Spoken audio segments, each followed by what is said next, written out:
Not being a photographer today puts me at a real disadvantage. After seeing the works of such stalwarts, I really have nothing to show you because I'm not a photographer and I haven't taken a single decent picture in my life.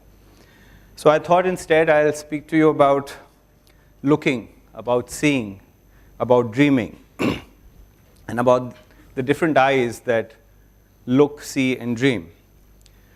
We possibly have maybe 7,000 or 8,000 languages in the world, and there's yet another language, the language of photographs, one which is transmitted through our eyes. Within this language, there are some uncountable dialects. For each one of us has our own way of looking at them. They have a pattern, and there is a string linking them together. I had a very normal, happy, and somewhat privileged childhood. And I must have been roughly 10 years old when we had a photographer visit us. His name was Henri Cartier-Bresson. Not knowing anything about photography or art, I didn't make very much about this incident, but I spent the evening with him and somewhere must have absorbed something at some abstract level. Shortly thereafter, I received a packet which contained a picture that he had taken. It was a picture with me, my grandfather, and 2 of my cousins. But he had sent me 4 copies of the image, each one with a different message and personalized and signed. This is the image. I then realized why he sent me 4. There were possibly 1 for each one of us, but since it came with no such instructions, I kept them all for myself. A few years after that, I was thumbing through our family library, and I found some very interesting photo albums. Going through them, I realized that they were wedding pictures of some royalty. And there was some amazing quality to those pictures, which I really didn't understand at that time. It's later on that I discovered they were the wedding pictures of Maharani Gayatri Devi, taken by the same Cartier-Bresson. Our family had bought the Kuch Bihar library, and along with came those albums. I possibly at that time, photography struck some chord in me and told me that it's not that complex a medium as it's made out to be. I flirted with photography in school. We had a photography lab, and I was curious to see how images emerge in the darkroom. What I had imagined being behind the camera was quite different from the images that emerged, and I was never really very happy and satisfied with them, so it remained just a brief fling. While still in school, we were out dancing at a nightclub in Delhi, and there was this guy taking pictures of us very vigorously. So we didn't like our pictures being taken, and we got into a bit of a brawl with the guy. And taking safety in how many we were, we started roughing him up. He said, listen, these are for a shoot for a magazine, a story that we're doing on nightlife in Delhi. And that's when we were sure we didn't want those pictures there because some girls were out with us who weren't supposed to be with us. So the fight got even bigger until the hotel management intervened.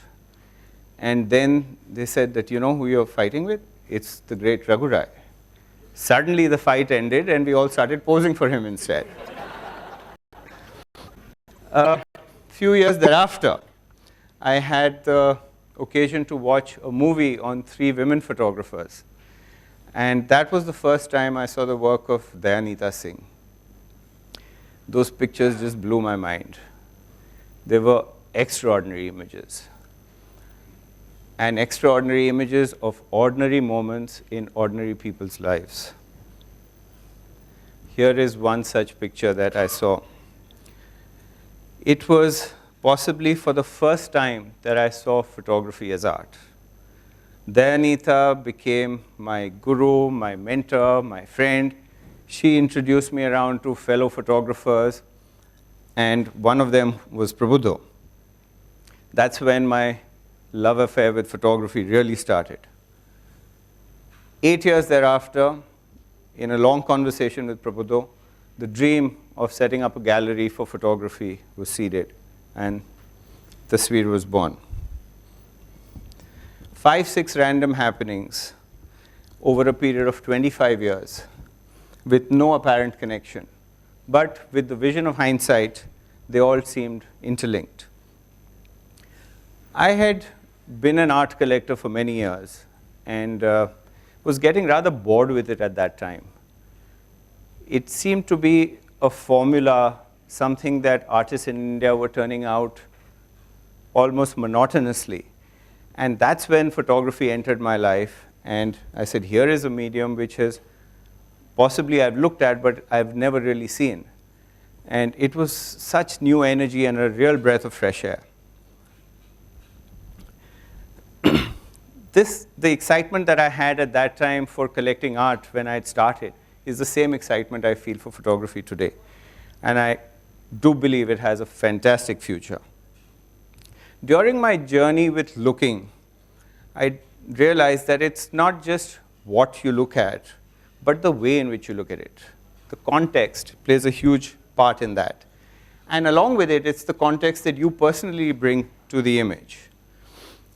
It's possibly a result of your experiences and a collective sum of those.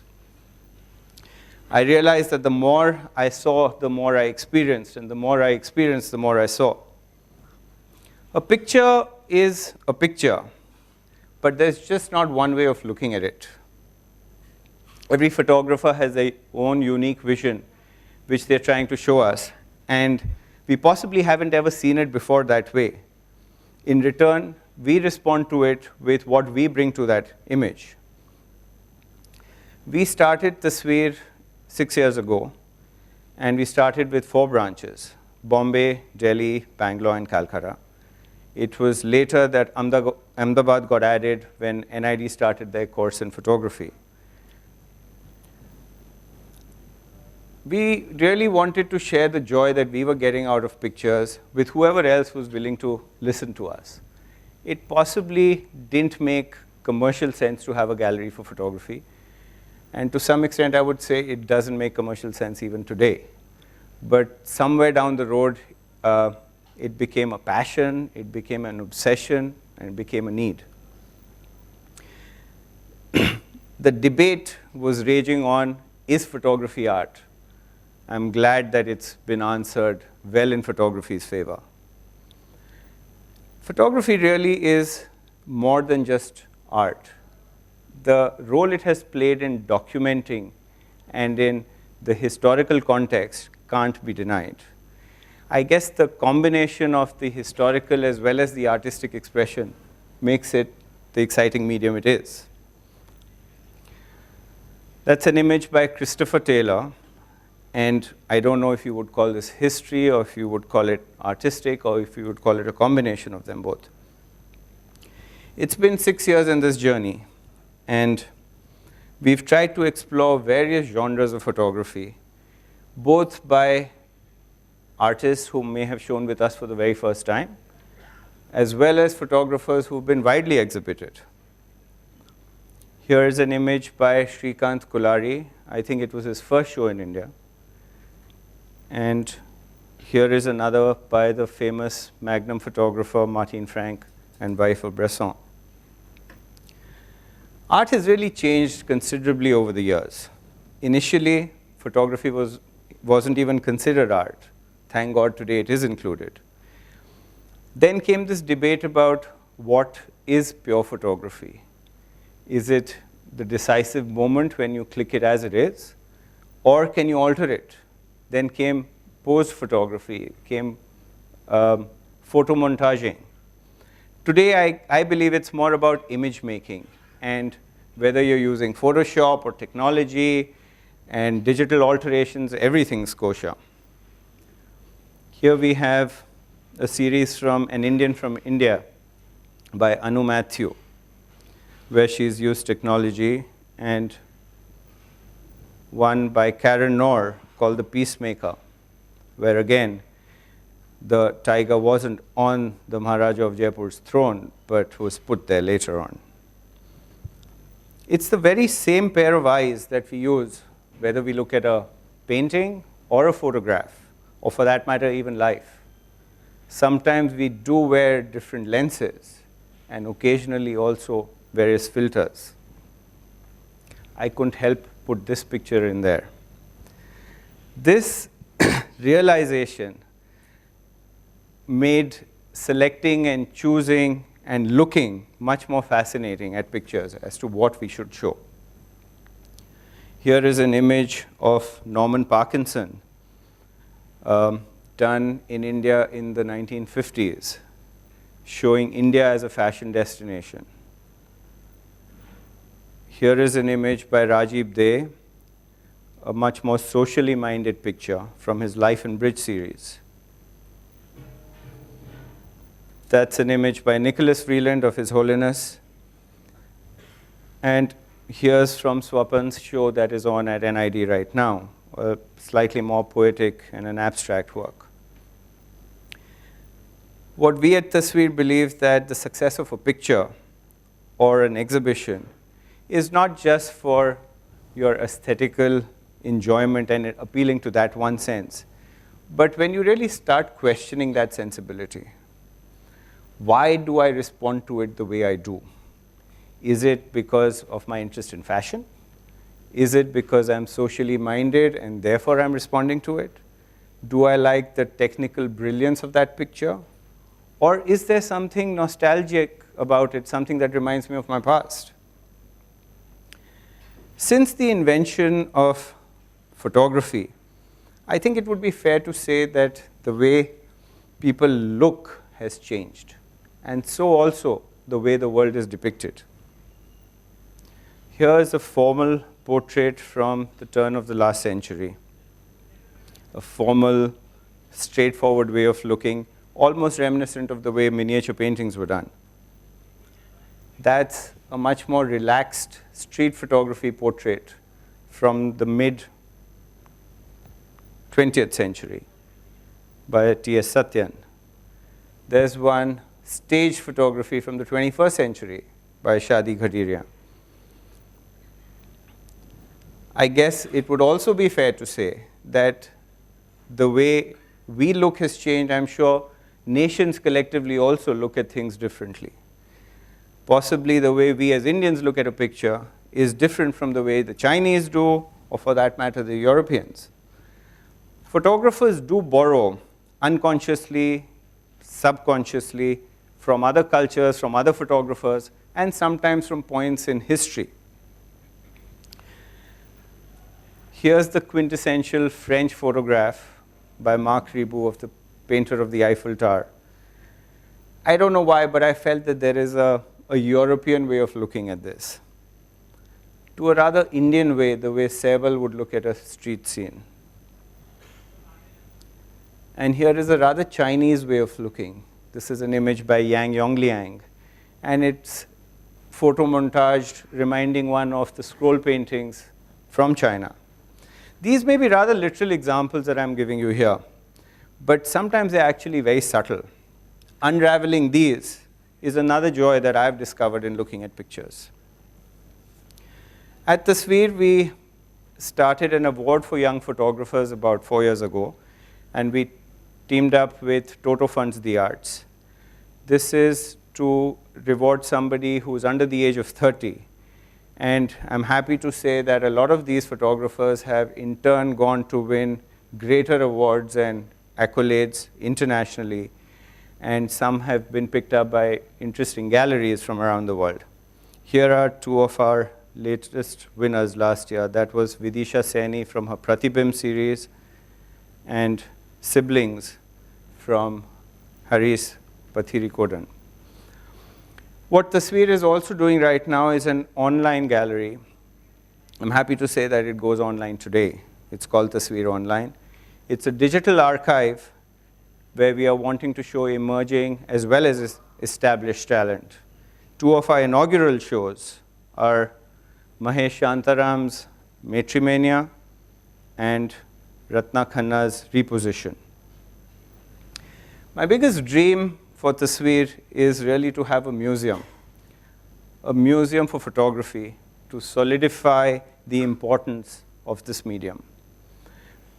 We dream to build a world-class institution, to have an exhaustive library, to hold talks, lectures, seminars, workshops, to hone and reflect the great photography talent that exists. Collecting photography has one great advantage over collecting art.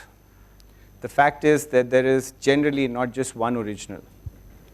You can have the pleasure of having the very same picture that you had seen at a museum hanging in your living room, and this time it no longer has to be a cheap poster or a bad reproduction. I learned just the other day that Facebook alone has more photographs uploaded on its site than there are people living on this planet.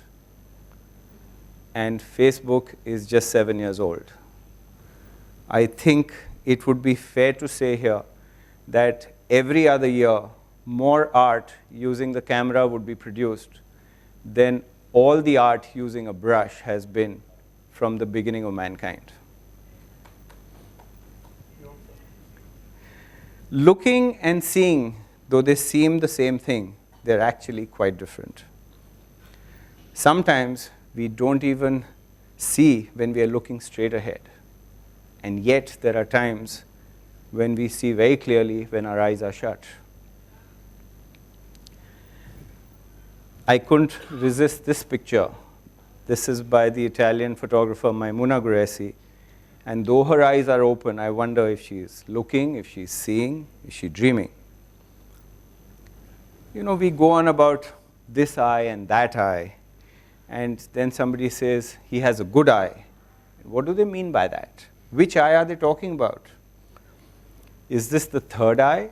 Is this the aesthetic eye? Then there is the evil eye, to ward off the evil eye.